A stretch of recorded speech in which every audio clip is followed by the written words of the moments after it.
So we've made sure the shoulders are coiling, we've made sure that the forearms are rotating as we wish, and now the third and final piece of the jigsaw, the wrist hinge or the wrist cock. So if I stand sideways to you, there's my parallel thumb in the pad, that is the wrist cock.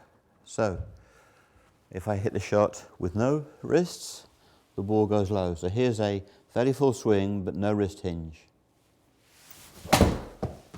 So you can see the ball's gone down the line of the marker post. Okay, very, very neutral. And now I'm going to hinge the wrist fully. And I'm going to be active with my hands back and through. Okay, so up we go.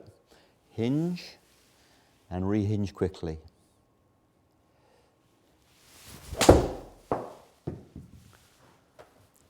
So, simple as that.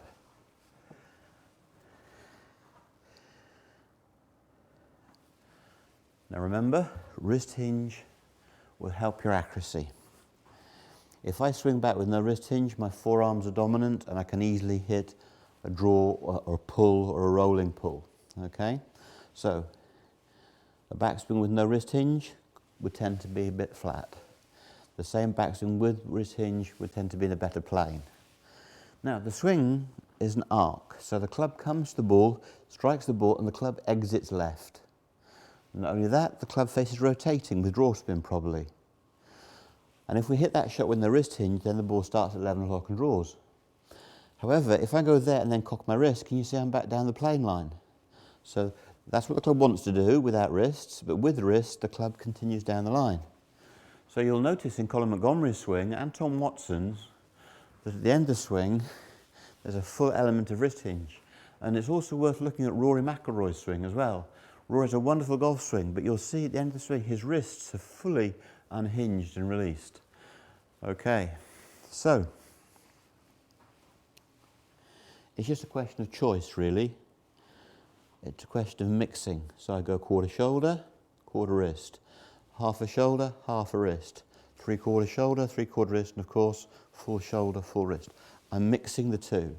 So blend and release. I'm going to hit you a high shot.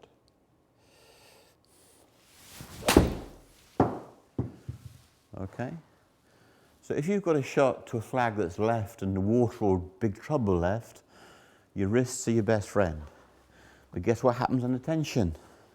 Your forearms and wrists get tight and you lose the mobility. So let me just show you that again. I can make a perfectly good backswing. If I release the shot, the club is travelling left, the face is turning. So I hit the ball 11 o'clock with draw. Wrist hinge keeps the club going down the line. All right? So wrist hinge enhances your accuracy. And that's why the club maker is so clever. When he gives you a wedge, you've got to find the most wrist hinge in the least amount of time.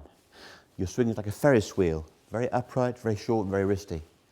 By the time you go to driver, the club maker's given you your wrist hinge, and the emphasis is on shoulder and forearms.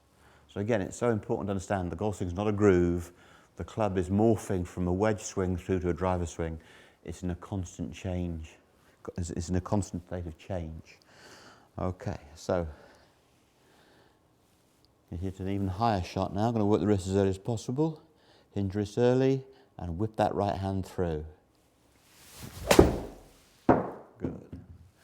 Again, you can see how much higher the ball's gone. Absolutely accurate. Wrist hinge enhances plane. So, there you have it. Wrist hinge is counterintuitive, but wrist hinge controls how high the ball flies. No wrist hinge, the ball goes low. Active wrist, the ball goes high. But the beauty is when you hinge the wrists in the backswing and the downswing with the irons, you're fostering more accuracy. And the killer of wrist hinge is very simply tension. Stay loose, stay creative, and flight that golf ball.